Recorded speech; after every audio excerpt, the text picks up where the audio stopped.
संघ के एक संस्कार तो मिले कि भाई कुछ भी सोचो करो, अगर वो पढ़ते हो तो भी सोचो कि मैं इतना पढ़ूं मैं देश के काम आऊं।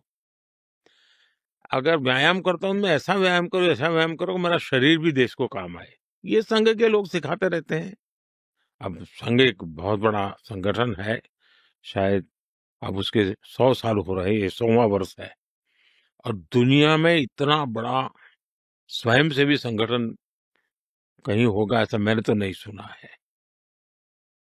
करोड़ों लोग उसके साथ जुड़े हुए हैं। लेकिन संघ को समझना इतना सरल नहीं है। संघ के काम को समझने का प्रयास करना चाहिए। और संघ स्वयं तो एक पर्पज ऑफ लाइफ जिसको कहे, इसके विषय में आपको एक अच्छी दिशा देता है। दूसरा, देश ही सब कुछ है और जन सेवा ही प्रभु सेवा है।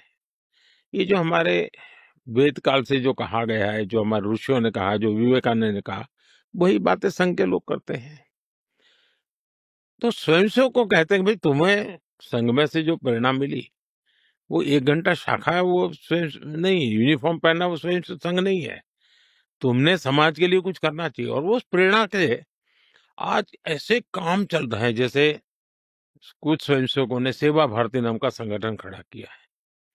ये सेवा भारती जो गरीब बस्तियां होती है, झुग्गी झोपड़ी में गरीब लोग रहते हैं, जिसको वो सेवा बस्ती कहते हैं, मेरी मोटी मोटी जानकारी है करीब 1.25 लाख सेवा प्रकल्प चलाते हैं वो।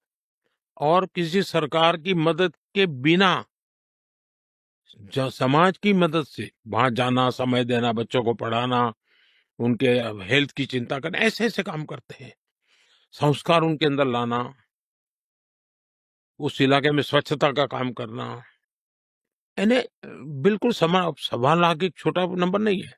वैसे कुछ स्वयंसेवक हैं संघ में से ही गढ़े हुए हैं, वो वनवासी कल्याण आश्रम चलाते हैं और वो जंगलों में आदिवासियों के बीच में रह करके आदिवासियों की सेवा करते। 70,000 से ज्यादा वन टीचर वन स्कूल एकल विद्यालय चलाते हैं।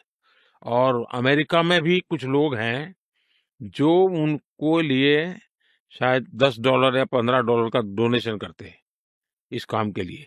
और वो कहते हैं कि एक कोका कोला नहीं पीनी है इस महीने, एक कोका कोला मत पियो और उतना पैसा ये एकल विद्यालय को दो। अब 70,000 एकल विद्यालय आदिवासी बच्चों को पढ़ाने के लिए करना।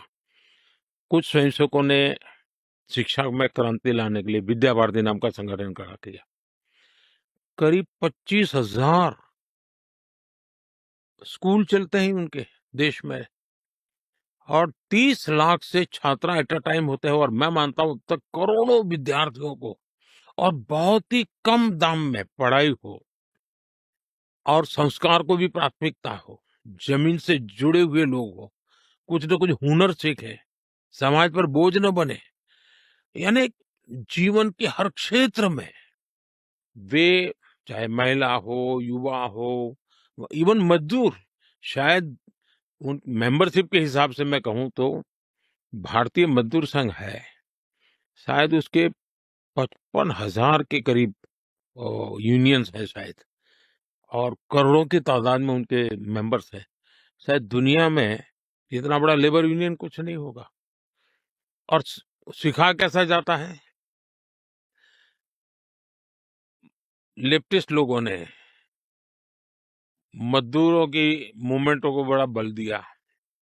लेबर मूवमेंट जो लगे हैं उनका नारा क्या होता है, workers of the world unite, दुनिया के मजदूरों एक हो जाओ फिर देख लेंगे, ये भाव होता है।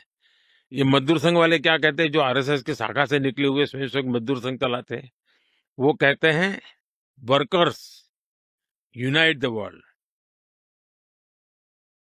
वो कहते हैं workers of the world unite, ये कहते हैं workers unite the world. Unite the world. ये कितना बड़ा वाक्य, दो शब्दों में इधर उधर है लेकिन कितना बड़ा वैचारिक बदलाव है। ये संघ की शाखा से निकले हुए लोग अपनी रुचि, प्रकृति, प्रवृत्ति के अनुसार जब काम करते हैं, तो इस प्रकार के गतिविधियों को बल देते हैं।